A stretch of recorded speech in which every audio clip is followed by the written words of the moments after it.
जय श्री कृष्णा भक्तों। देवउठनी एकादशी, जो कि देवोत्थान प्रबोधिनी एकादशी के नाम से भी जानी जाती है। तो आइए जानते हैं देवउठनी एकादशी के बारे में।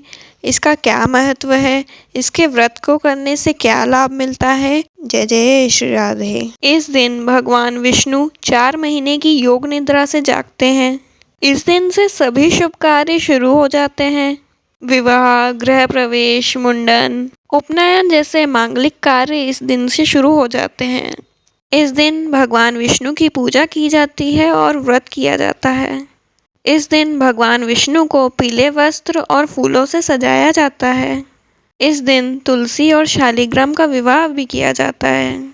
इस दिन भगवान विष्णु को तुलसी अर्पित करने से 10,000 गायों का दान के बराबर फल मिलता है। इस दिन गन्ने की पूजा की जाती है। मान्यता है कि गन्ने की पूजा करने से घर परिवार में मिठास बनी रहती है। देवउठनी एकादशी की व्रत कथा। एक राज्य में सभी लोग देवउठनी एकादशी का व्रत रखते थे। प्रजा तथा नौकर चाकरों से लेकर पशुओं तक को एकादशी के दिन अन्न नहीं दिया जाता था। एक दिन किसी दूसरे राज्य का व्यक्ति राजा के पास आकर बोला, महाराज, कृपा करके मुझे अब नौकरी पर रख लें। तब राजा ने उसके सामने एक शर्त रखी कि ठीक है, रख लेते हैं, किंतु रोज तो तुम्हें खाने को सब कुछ मिलेगा, पर एकादशी को अन्न नहीं मिलेगा। उस व्यक्ति ने उस समय हाँ कर ली।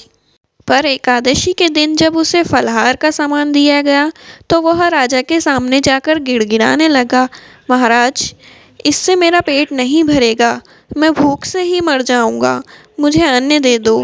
राजा ने उसे शर्त की बात याद दिलाई, पर वह अन्न छोड़ने को राजी नहीं हुआ। तब राजा ने उससे आटा, दाल, चावल आदि दिए। वह नित्य की तरह नदी पर पहुंचा और स्नान कर भोजन पकाने लगा। जब भोजन बन गया तब वह भगवान को बुलाने लगा, आओ भगवान, भोजन तैयार है। उसके बुलाने पर पीताम्बर धारण किए भगवान चतुर्भुज रूप में आ पहुँचे और प्रेम से उसके साथ भोजन करने लगे। भोजन करके भगवान अंतर्ध्यान हो गए और वह अपने काम पर चले गया। 15 दिन बाद अगली एकादशी को वह राजा से कहने लगा कि महाराज, मुझे दुगुना सामान दीजिए, उस दिन तो मैं भूखा ही रह गया। राजा ने कारण पूछा तो उसने बताया कि हमारे साथ भगवान भी खाते हैं, इसलिए हम दोनों के लिए यह सामान पूरा नहीं होता। यह सुनकर राजा को बड़ा आश्चर्य हुआ। वह बोला, मैं नहीं मान सकता कि भगवान तुम्हारे साथ खाते हैं। मैं तो इतना व्रत करता हूँ, पूजा करता हूँ, पर भगवान ने मुझे कभी दर्शन नहीं दिए हैं। राजा की बात सुनकर वह बोला, महाराज, यदि विश्वास ना हो तो साथ चलकर देख लें। राजा एक पेड़ के पीछे छिपकर बैठ गया। उस व्यक्ति ने भोजन बनाया तथा भगवान को शाम तक पुकारता रहा, परंतु भगवान न आए। अंत में उसने कहा, हे भगवान, यदि आप नहीं आए तो मैं नदी में कूदकर प्राण त्याग दूंगा। भगवान नहीं आए। तब वह प्राण त्यागने के लिए नदी की तरफ आगे बढ़ा। प्राण त्यागने का दृढ़ इरादा जान शीघ्र ही भगवान ने प्रकट होकर उसे ऐसा करने से रोक लिया और साथ बैठकर भोजन करने लगे।